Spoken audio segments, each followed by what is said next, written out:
Друзья, всем привет! Вы на авторском канале Видам, меня зовут Денис, и сегодня я нахожусь в городе Саратов. Хотел бы вас познакомить с одним очень интересным, необычным человеком. Это психолог, врач-психотерапевт, в прошлом военный, полковник в отставке Сергей Левита.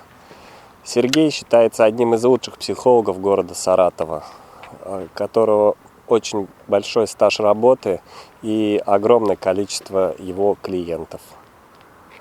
Мы познакомимся с Сергеем, расспросим о том, как же все начиналось у него, и, конечно, с чем сейчас, с какими проблемами, вопросами сталкиваются психологи нашей страны. Как всегда, жду от вас комментариев, подписывайтесь на наш канал и ставим палец вверх. Добрый вечер, уважаемые гости, дорогие. Очень рада вас видеть в кофейне Кофе 3. Вы видите, какой сегодня у нас аншлаг. Это, мне кажется, самое популярное выступление, может быть, за все время, да, что было. Интересно, сколько людей его еще посмотрят в интернете. Мы с вами встречаемся снова на лектории. Это проект, который организует Торгово-промышленная палата, ее учебный центр, при котором реализуется проект делового образования «Вектор». И вот сегодня у нас очень интересная тема и очень интересный спикер. Сергей, по-моему, не знаю, мне кажется, моему мнению можно доверять, один из лучших спикеров в этом городе, замечательный психолог, очень яркий, харизматичный. Сегодня он расскажет о том, что такое, да, миссия, как ее найти и обрести. И, наверное, заново, да, даже если ты вдруг почувствовал какое-то выгорание. Так что, пожалуйста, я передаю микрофон. Сергей, рад приветствовать на нашем канале. Для начала давай познакомим тебя с нашими зрителями, немножко о себе. Ты врач, военный врач-психиатр, да, был главврачом, да? Начальником отделения был. Отделения, да? Вот, немножко о себе расскажи, как ты пришел к данному виду своей жизни. Я уже не буду называть, что это профессия, да, наверное, психиатрия, психология — это все-таки образ, больше, наверное, как образ жизни. Пожалуй, да. Ну, сначала же это вообще был путь в медицину. То есть я поступил в наш медуниверситет саратовский, на лечфак, на лечебный факультет. Там, кстати, познакомился со своей женой. Вот. Удивительно, в одной группе так вот встретились. А потом на 5-м курсе перешел на военно-медицинский факультет этого же университета. И дальше это уже был путь такой в погонах. Но я ведь сначала и не думал, что я буду именно психиатром. Было такое размышление: хирургия, терапия, была учеба по терапии. А потом уже, когда служил в войсках, как раз-то меня пригласили вот именно военные психиатры. Хотя всегда замечал, что, беседуя с пациентами, как-то мне всегда очень хотелось не просто поговорить про их болезнь, а и про то, как они живут и вообще, ну вот, мы же лечим не болезнь больного, и вот такой интерес к душе всегда был. И вот когда уже была работа психиатром, то я понял, что это, вот, пожалуй, мое. Так, в целом тогда давай начнем с того, наверное, со школьной скамьи, да, ты решил, что будешь врачом. Вообще, откуда это? Потому что многие мечтали стать космонавтами, кто-то там полицейскими, а почему именно врачебное дело? Вот врачебное дело — это скорее ближе к старшим классам, хотя, конечно, интерес вообще к биологии, к живому была всегда. Вот, Букашки, там, юный натуралист, я помню, выписывал журнал, как-то вот так. А дальше, слушай, какого-то особого выбора-то и не было. Вот какой-то выбор стоял: юрист, врач, инженер. Какого-то, вот это же конец 80-х. Мне, хотя вот я помню, попалась книжка Карнеги по психологии, она мне понравилась, но в мыслях, что стать психологом, тогда не было. Я боялся крови, и я так думаю: интересно, вот я смогу быть врачом? А у нас в старших классах была практика в нашем ожоговом центре в Саратове. То есть могли школьники прийти, ну, помочь там как санитары. И я пошел, и стоя где-то в перевязочной, закружилась голова. Я помню, хирург, он очень грамотно сказал: слушай, а что ты просто так стоишь, помогай. И что-то такое вот. И я как-то втянулся, и вот этот барьер я преодолел, и думаю, ну, пожалуй, пойду во врачи. Но это, я говорю, это уже вот к 17 годам, не рано это пришло. Вы знаете, Сергей Валерьевич Левит уникальный человек. Мы с ним дружим уже более 10 лет. Родились в один год, буквально с разницей в один день. И вот это было такое преддверие нашей дружбы. настоящей дружбы двух мужчин, двух профессионалов, двух людей.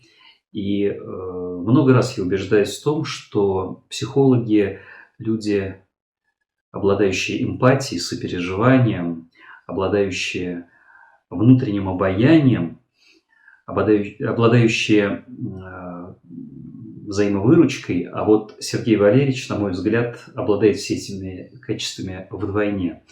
И когда мы говорим о Сергее Валерьевиче Левите в больших компаниях, на мероприятиях на наших, я вижу, с каким уважением относятся к нему те, кто обращается к нему за помощью, за советом, кто общается с ним в повседневной жизни. И я очень горд то, что этот человек является моим другом уже многие годы, и я могу с ним разделить и радость, и печаль, и, в общем-то, всегда он придет на помощь, всегда поможет советом, поможет делом, и в его человеческих качествах я никогда не сомневаюсь. Когда стал военным врачом, психиатром, что там, как, где, во-первых, служил, где проходил службу, и с какими обращались, с какими приходилось сталкиваться ситуациями? Ну, это Оренбургская область, это госпиталь.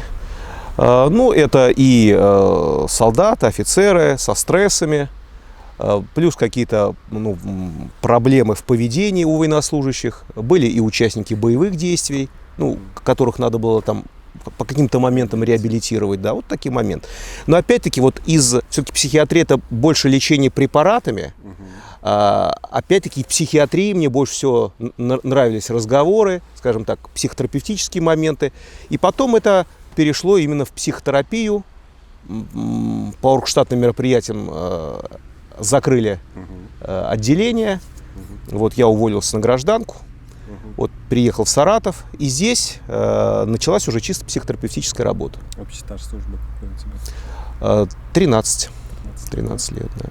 Некоторое время назад он, продолжая повышать свою квалификацию, получил степень магистра, и, наверное, это стало еще одним важным ключевым звеном в его жизни. После этого, на мой взгляд, он еще больше стал себя проявлять как профессионал на различных площадках, с еще большей уверенностью говорить о проблемах психологов, о проблемах людей, которые обращаются к психологам за помощью. Он еще больше стал уделять внимание тем процессам, которые происходят в современном обществе. И, наверное, говоря о нем как о психологе, можно сказать еще то, что он не только стремится к самосовершенствованию, он помогает коллегам, тоже психологам, врачам, помогает обрести себя, помогает обрести свое профессиональное лицо. И, вы знаете, он входит в гильдию психологов-педагогов при торгово-промышленной палате, на протяжении уже нескольких лет является заместителем председателя гильдии психологов и педагогов. И очень многие проекты не только при его участии происходят, но еще и реализуются по его непосредственной инициативе. Более 20 проектов общественных на сегодняшний день реализовано по инициативе и при поддержке Сергея Валерьевича Левита. Работа — это жизнь твоя в плане вот именно вот службы, либо это просто как работа? Но в том плане, что, как говорят, если человеку не нравится, да, его работа, это полнейшая мука и тягость. И для тебя как это было? Ты знаешь, вот я могу про сейчас сказать, что когда я пришел именно к той работе, которая мне нравится целиком, то есть нет какой-то бюрократии, я сейчас работаю на себя. Я вообще сейчас онлайн-консультант. Есть только то, что мне нравится. И вот сейчас у меня уже нет различия между жизнью и работой. Вот мне нравится проводить лекции. И когда я провожу лекцию где-то в людном месте, это может быть дом книги или какой-то торговый центр, я, честно говорю, у меня сейчас нет ощущения, что я работаю. Ну, как жизнь. У тебя сейчас тоже как жизнь? Да. То же самое. То же самое. Потому что если ваша работа настолько вас вгоняет в стресс, что вы, например, начинаете уставать, злиться, болеть, на эти болезни тратить заработанные деньги, тогда стоит ли эта ваша работа того, что вы на ней получаете? Вот это важно всегда взвешивать. Основной возраст людей, которые к тебе обращаются, это как можно назвать, там 20 плюс, 30 плюс, либо это уже люди старшего поколения? Кто чаще обращается к психологам? Ну, это ближе к 30, может быть, вот с 25, ну и до 50. Да. Такой ценник, да? Да. Хотя есть и старшее поколение, Угу. вот. Даже онлайн старшее поколение обращается. Угу. Ну, сейчас многие освоили социальные сети, в общем-то, люди старшего поколения. Так вот, вопрос какой-то, может быть, вспомнишь один-два такие интересные, кто обращался? Ну вот вопрос, который он повторяется много раз и на лекциях перед родителями, и в частных консультациях. Вот, например, молодая женщина, допустим, 25 лет, она говорит: я кричу на своего ребенка. Вот ребенок там маленький, а может быть она старше, он первоклассник, я не помню. Вот что-то он делает не так, делает какую-то помарку в прописи. Я, говорит, на него кричу так, как будто вот он мне прям, не знаю, квартиру сжег. Такой крик. И психолог, он всегда спрашивает некие общие вопросы про семью, прежде чем будет углубляться вот в эту тему. И вот спрашиваешь: вот расскажите про свою жизнь. Вот мы живем в однокомнатной квартире, втроем, я, муж и ребенок. Скажите, а чья это квартира? И она замешкалась. Я говорю: а что такое? Ну, непонятно. Это квартиру нам дала свекровь, говорит: живите. Но, говорит, дала так вот, что не то, что переписала, а пустила жить. При этом у свекрови есть ключ, и она может в эту квартиру прийти в любой момент без предупреждения. Я говорю: а вот она приходит, что происходит? Ну, она так вроде бы спокойно, она откроет холодильник, посмотрит, что там, она проведет пальцем по шкафу, если пыль, она так вот сукоризной посмотрит. И понятно, что этой женщине, у нее копится напряжение, она не понимает, она хозяйка в этой квартире, нет. Обида, можно сказать, и она говорит про это мужу: слушай, давай как-то, ну, либо будем считать, что это временное жилье, тогда я не буду планировать здесь ремонт, мы будем строить планы на свое, либо пусть мама как-то сдаст ключ. Муж говорит: я не буду ругаться с мамой. И вот в ней копится напряжение, а потом ребенок делает помарку в прописи, она кричит так, как будто бы он ей сжег квартиру. Это я к тому, что наши конфликты с детьми — это как верхушка айсберга, а под этой верхушкой может быть очень большое внутреннее напряжение по разным вопросам.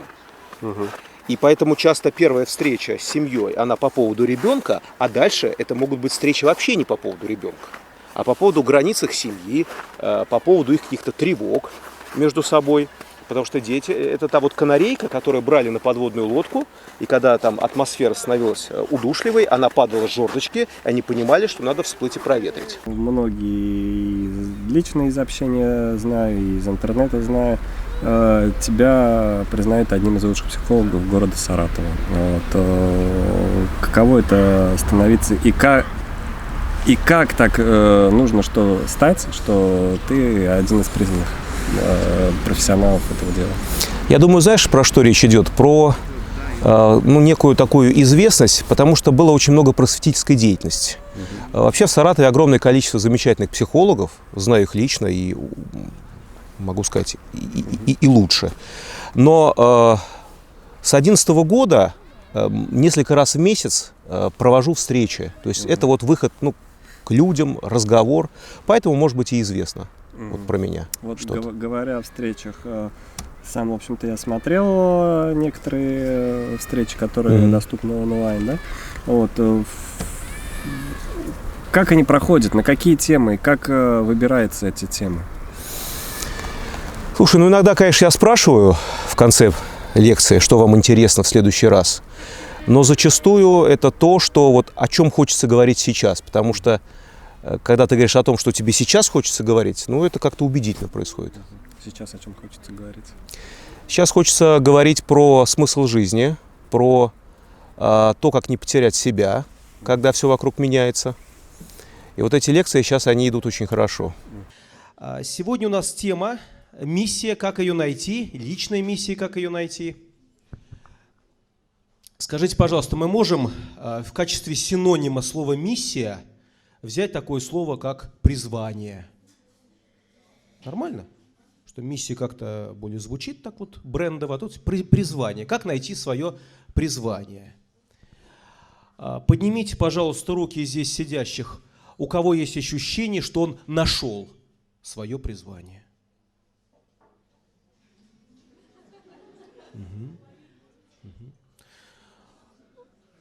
Кто в поиске?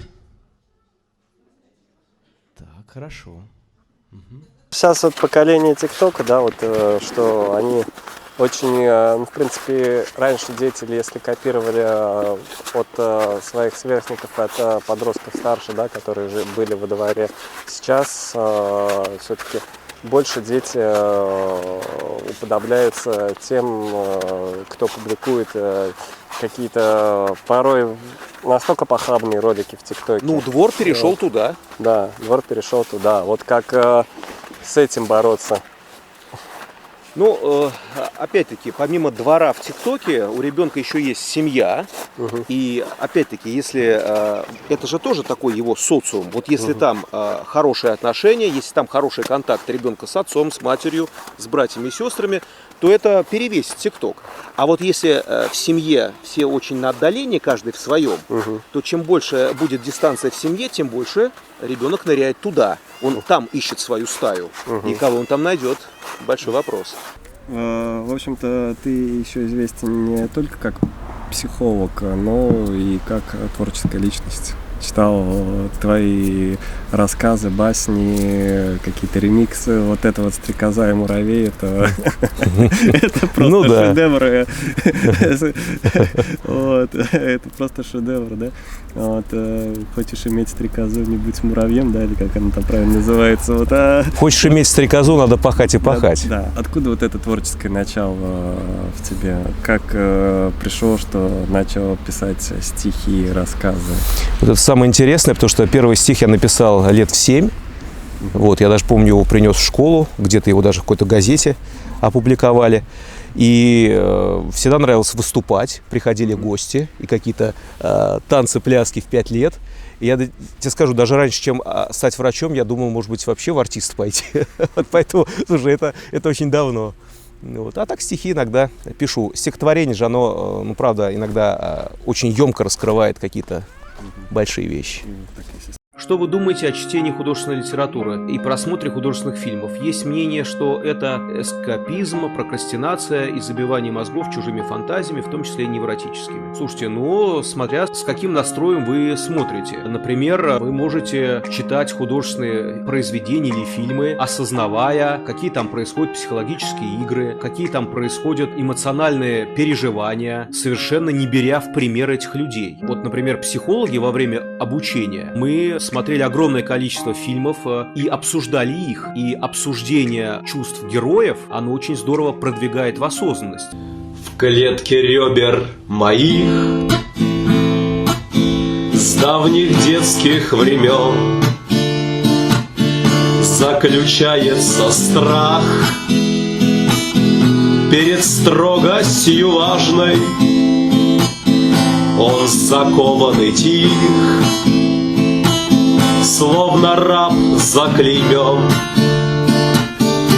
Иду я вперед, весь крутой и отважный. Говоря про творчество, да, про твое, только в интернете публикуешь или какие-то книги, что-то выходит? Потому что по психологии я знаю, что у тебя, в общем-то, порядком работа. Есть у меня пара книг, я их сам издавал, то есть это не в издательстве, это вот я издавал, и, в общем-то, это книга «Через тернии к звездам», она, кстати, есть у меня в интернете в свободном доступе, и вторая книга «Школа родительского мастерства». Вот и туда я поместил небольшие стихи. А так, в целом, планируется ли, может быть, как-то какой-то издать сборник, чтобы это пошло в массы? Слушай, ну вот сейчас ты натолкнул эту идею. Может быть. Вообще, когда так вот смотришь на то, что было, любой из нас, посмотря на свою жизнь, он может сказать, вот все было не зря. Во всем можно найти, ну, какой-то смысл. Может, его на самом деле и нет, пишут же, вообще нет никакого смысла, по крайней мере того, что мы можем осознать. Но мы этот смысл можем найти, это наш личный смысл. В данный момент канал, сразу скажу, не о политике. Вот, не о какой-то там грязном пиаре, да? Вот, но хотелось бы спросить, в данный момент люди обращаются, да, людей консультируешь, какие чаще всего встречаются вопросы психологии? Слушай, эти вопросы, они, в общем-то, встречаются постоянно. У нас ведь кризис еще с пандемией начался, да и до этого. Это, как правило, про отношения. Вот. Даже если человек живет один, это могут быть отношения с самим собой, это поиск отношений. А я сейчас консультирую как семейный психолог. Вот семья – это ведь то, что нам и создает опору. И я давно пришел к тому, что любую проблему лучше консультировать всей семьей. Потому что самые большие помощники человеку – это его близкие, это даже не психолог. Но все-таки это вопрос какие-то бытового характера, либо, может быть... Это вопрос конфликтов. Конфликтов семейных, да? Они все конфликты очень похожи. Семейные, внесемейные. Основной совет, который ты бы мог дать, вот, допустим, предположим, обратилась к себе семейная пара, да, мы вот все время заняты целый день, мы работаем, у нас нет времени уделить друг другу время, да, нет времени там уделить детям, из-за этого у нас происходят конфликты, ссоры, все.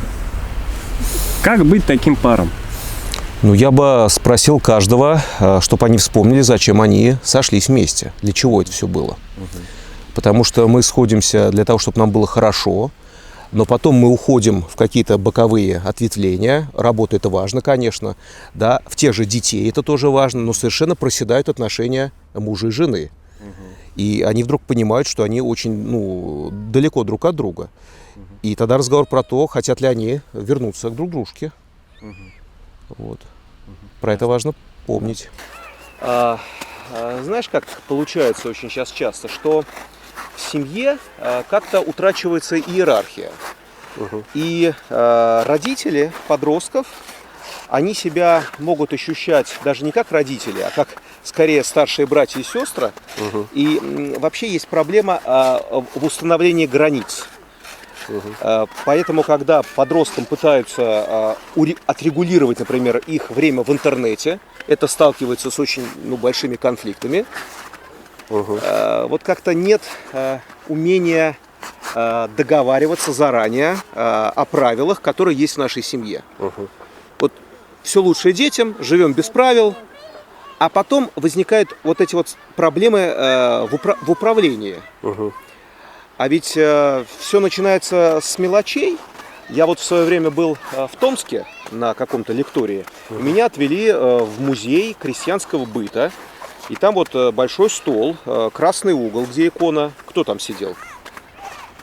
Бабушка, наверное. Отец. Ну, патриархат, там, 19 век, семья. Справа, слева сидели дети. Причем ближе к отцу сидели какие, как ты думаешь? Наверное, младшие. Старшие. Вот, я тоже так не сразу сообразил. Отец, старшие дети, младшие, печка. И мама, женщина, она ставит тарелки на стол. Кому первому ставила тарелку? Отцу. Потом старшим. Да. Последняя тарелка ставила самому младшему члену семьи. А вот обрати внимание, как у нас все лучшее детям, причем младшим. И на троне семьи часто сидит младший ребенок. Как это вот, есть такое понятие маленький тиран. Маленький тиран всегда сидит на спине кого-то из родителей, часто мамы. Вот. Но это, смотри, это же история тянется с трудных времен. Там война, голод, тогда действительно все лучшее детям. Такой вот сценарий немножко. На мужчин не рассчитывай, мужчина на войне. И чтобы ребенок не умер, от себя оторви, ему дай. Но когда этот сценарий начинает работать в относительно стабильное время, ничего хорошего. Этого маленького начинают недолюбливать старшие. Иногда есть ревность того же мужа, потому что ребенок занимает его место часто в комнате. Мгм. И такое я встречаю, когда выселяется под предлогом храпа отец, и вот там дети прописываются. А потом проблема, ребенок не слушается, Мгм. потому что он не знает, что такое иерархия. Я ведь не призываю к чему-то жесткому, я просто хочу сказать, что душевное, теплое отношение с детьми должно дополняться некими ясными, четкими правилами. Знаете, вот, как вот метафора персика. Вот есть мякоть, а есть косточка. Вот должно быть много мякоти, но должна быть косточка, когда мы заранее договариваемся с ребенком, слушай, что бы ты мог делать для семьи, и в зависимости от возраста ребенок часто вызывается что-то делать, от уборки в своей комнате до того, чтобы сходить за покупками. Просим взять его какое-то обязательство по учебе, хотя бы минимальное, хотя бы учиться без текущих двоек и троек в четверти. Безусловно, можно проговорить бонусы для этого ребенка.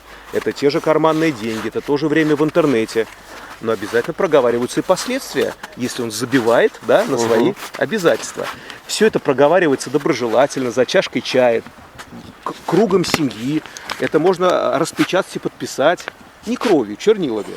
Но когда наступает, что называется, страховой случай, ребенок получает двойку или переигрывает в интернете, к нему просто подходишь с этим договором, мой хороший, давай посмотрим. И выполняется то, что мы там, ПДД, правила дорожного движения. Это лучше, чем орать и устраивать истерику на ровном месте, вырывать у него смартфон. Договоренностей-то мирных не было. Есть YouTube на канале, да, у тебя и много шортсов, так называемых, с короткими. О чем этот канал в целом? Можешь сказать? Это вот как раз-то отражение тех встреч, которые я провожу. По сути, то, о чем говорю на канале или на лекциях, это ведь то, о чем и говорится на консультациях. Это очень практические вещи. Часто это ответы на вопросы. Вот люди же спрашивают, как наладить отношения, как эмоционально не выгорать, как найти смысл в своей работе. Это ответы на вопросы. Сплошные ответы. То есть это как бы является целью, да, целью создания канала, чтобы как-то помогать людям. Да. Вот Олесь пишет, дочь очень хорошо рисует, есть способности дизайнера, пусть поступит. Вы знаете как? Это ведь про то, какие есть способности у дочки, какие у нее есть таланты, и вам действительно хочется, чтобы она стала дизайнером. Но вот когда я прошу написать, чем бы вы хотели, чтобы занимались дети, вот здесь сейчас надо отодвинуть в сторону таланта ребенка. Это же просто у нас сейчас упражнение такое. И вот такой внутренний порыв. Вот мне бы хотелось, чтобы как бы мое продолжение на этой земле, вот чтобы мои бы дети бы вот я про что. Это же такой проективный тест. Ведь то, чему мы завидуем и куда бы мы хотели, чтобы двинулись наши дети, это скорее про наши желания. Вот таким образом мы как бы поднимаем из подсознания. Сергей, давай поговорим про твою общественную деятельность. Ты состоишь в общественном совете Министерства здравоохранения и Министерства образования Саратовской области. Как пришел к этому? Когда? Для чего? Ну, я пришел к этому благодаря Сергею Владимировичу Саратовскому. Это тоже известный психолог наш и председатель общественного совета при Министерстве образования. Вот когда начал я эту свою активную деятельность, я же в Саратов-то же вернулся, меня ж тут не было, я служил. И вот пошел по школам с предложениями о лекциях. И здесь вот пересеклись наши пути с Сергеем Владимировичем, который уже давно в этой деятельности. Ну и как-то вот втянул, за что ему очень благодарен. Он видный общественный деятель. Те площадки, на которых он появляется, это площадки разноплановые. Это и проблемы общества, это и проблемы конкретных людей, это и деятельность образовательных учреждений. И, наверное, очень трудно найти те сферы нашей жизни, в которых он не проявляет участия. Он везде стремится быть в авангарде событий, он везде стремится успеть. Его работоспособности можно, наверное, не просто удивляться, а поражаться. И, входя в общественный совет при Министерстве образования Саратовской области, а входит он в него с его основания, с 2013 года, надо сказать, что он бесконечно в движении, он бесконечно во встречах, он очень много уделяет времени общению с педагогами, с родителями, с детьми, со школьниками нашими, в общем, со всеми участниками образовательного процесса.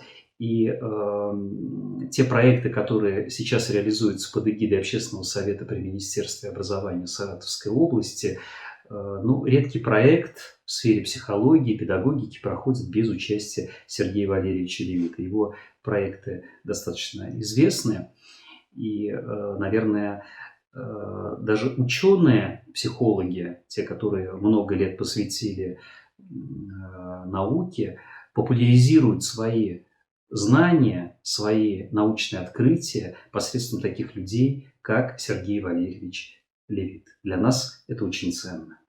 Я помню, был в Екатеринбурге на форуме для родителей особенных детей, детей с особенностями.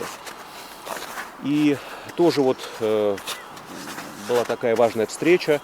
Много говорили про то, как поддержать этих родителей, потому что ведь они совершают вот такой подвиг ежедневный. Да.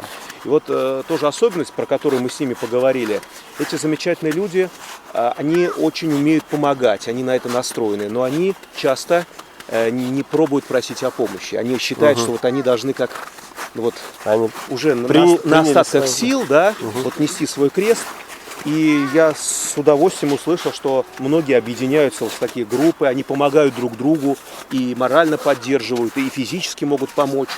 И вот такой совет: не замыкайтесь в себе, есть очень много хороших людей, и вот разные каналы они позволяют о них узнать. И я думаю, надо просить. Просите, и дано будет вам. Основные вопросы, которые там решаются, и на что, чтобы ты лично в чем бы поучаствовал, и какой уклон бы? Ну, я могу говорить про общественный совет при Министерстве образования, что там решаются вопросы помощи как участникам образовательного процесса, в том числе медиация при конфликтах, в том числе поддержка.